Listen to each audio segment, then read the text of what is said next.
জওয়ালা action research অর্গানাইজেশনের তরফ থেকে আমি এখানে উপস্থিত। বিশেষ প্রতিবেদনে আমরা হাজির হয়ে গেছিলাম মোহাম্মদবাজার ব্লকের সেকেন্ডা হাই স্কুলে।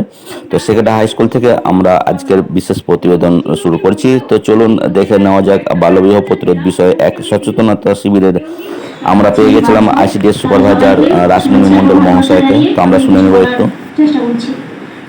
তো এখানে সবাই আমরা এখানে উপস্থিত হয়েছি, সেটার একটা উদ্দেশ্য, সেটা হচ্ছে বাল্যবিবাহ বন্ধ করা। বাল্যবিবাহ মানে কি? বাল্যবিবাহ মানে হচ্ছে আমাদের যে বয়স যে 18, সে 18 বছরের আগে যাতে কেউ বিয়ে না করে সেই বিষয়ে সবাইকে সচেতন করা, এটাই আমাদের কাজ। ভারতের 3টে রাজ্যে হচ্ছে আমাদের বাল্যবিবাহ অনেক বেশি পরিমাণে হচ্ছে।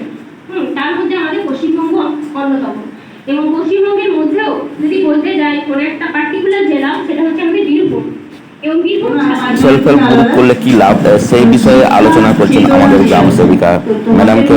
2-4 কথা বলার জন্য অনুরোধ করা হয়েছিল, উনি সেভাবেই আলোচনা করছেন। নিজের পায়ে দাঁড়াবে, তোমাদের নিজের পায়ে দাঁড়াতে গেলে তোমাদের একটা লক্ষ্য রাখতে হবে। একটা লক্ষ্য যদি না রাখি তাহলে আমি জীবনে। আজকের এই সচেতনতা শিবিরে উপস্থিত ছিলেন প্রায় 91 জন ছাত্রী। তাদের বিভিন্ন চাইল্ড ম্যারেজের যে দিকগুলো, সেই দিকগুলো নিয়ে আলোচনা করা হয় এবং বিভিন্ন দিক থেকে আইসিডিএস সুপারভাইজার ম্যাডামরা আলোকপাত করেছেন।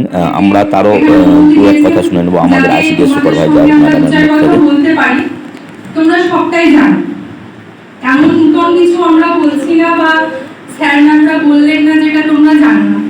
তোমরা সবটাই জানো, শুধু নিজেদের মধ্যে চেতনাটা নিয়ে আসতে হবে। আমি একটা কাঙ্ক্ষিত জায়গায় যাব, নিজের পায়ে দাঁড়াবো, অন্তত সমাজ আমার নিজের যেটুকু প্রয়োজন। মানে চাইল্ড ম্যারেজ ইস্যু খুব ভয়াবহ একটা ইস্যু হিসাবে দাঁড়িয়েছে। তো আমাদের মোহাম্মদবাজার ব্লকের কথা বলবেন বাল্যবিবাহ প্রতিরোধ নিয়ে। তাহলে আমি নিশ্চয়ই দল করেছিলাম বলে পেরেছিলাম। তো দল করে আমি যে জায়গায় এলাম সেটা হচ্ছে তোমাদের সামনে এসে যেমন দাঁড়ালাম, সেরকম তোমাদেরকেও বলবো যে ছোট থেকে যখন 18 বছর হয়ে যাবে, 18 বছর যখনই হয়ে যাবে, ভোটার কার্ড, আধার কার্ড, পাসপোর্ট মানে অ্যাকাউন্ট হয়ে যাবে, তখনই তোমরা কি করবে, একটা দলের আওতায় চলে আসবে।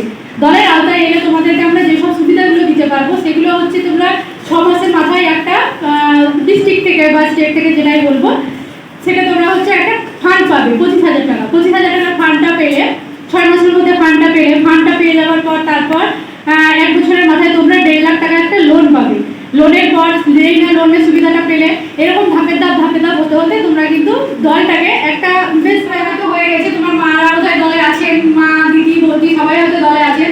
তো তোমাদের যখন হয়ে যাবে 18 বছর পূর্ণ হয়ে যাবে, তোমরা কিন্তু দলের আওতায় অবশ্যই আসবে। আমাদেরকেও বলা হয়েছে সেটা যে সব মহিলাদেরকে আমাদের দলের মধ্যে নিয়ে আসতে হবে। আর আমাদের মেন যেটা অফিসে যে তোমরা যাবে, কখনো ঘুরে আসবে, সোম, বুধ, শুক্র আমাদের অফিস খোলা থাকে। ওখানে যেসব সুযোগ সুবিধাগুলো থাকবে সেগুলো আমরা তোমাদেরকে দেওয়ার চেষ্টা করব। আর যেহেতু দলের সঙ্গ কোঅর্ডিনেটর, সেই জন্য এটাই বলবো, 18 বছরের আগে বিবাহ না করে তোমরা দলের আওতায় এসো, দল করো, দল করে বড় হয়ে তারপরে নিজের পায়ে দাঁড়িয়ে তারপর বিবাহ করবে। এটাই যখন আবেগকে ঠাঁই দিয়ে দিবি, আমাদের দুটো সত্তা বুঝতে পারিস। একটা হচ্ছে হেড অ্যান্ড হার্ট।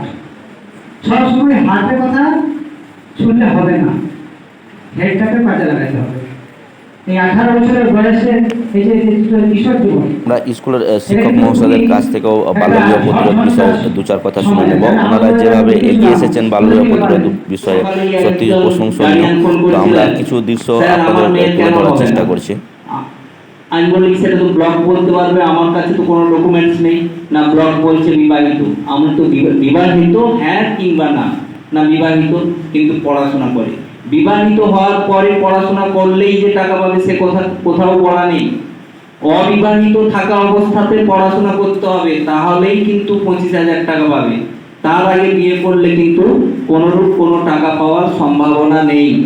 যে যত বড় নেতা থেকে ধরে নিয়ে আসো, যেখান থেকে যেভাবেই যা কাগজপত্র তৈরি করে নিয়ে আসো, সেক্ষেত্রে কিন্তু কোনোরূপ কোনো সুযোগ থাকবে না। এটা তোমাদেরকে পরিষ্কারভাবে বলে দিচ্ছি। দ্বিতীয়ত আসছে কি না শারীরিক গঠন। স্যাররা ম্যাডামরা অনেক বললেন শারীরিক গঠন।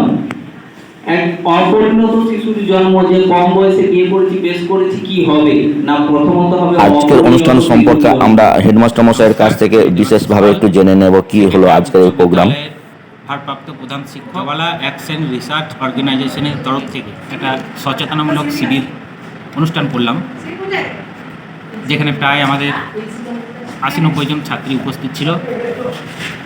এখানে আমরা আলোচনা করলাম বাল্যবিবাহ কীভাবে রোধ করা হয়। তার সঙ্গে আমরা আলোচনা করেছি শিশু সুরক্ষা কীভাবে করা যায়, নারী সুরক্ষা, নারী পাচার রোধ কীভাবে করা যায়।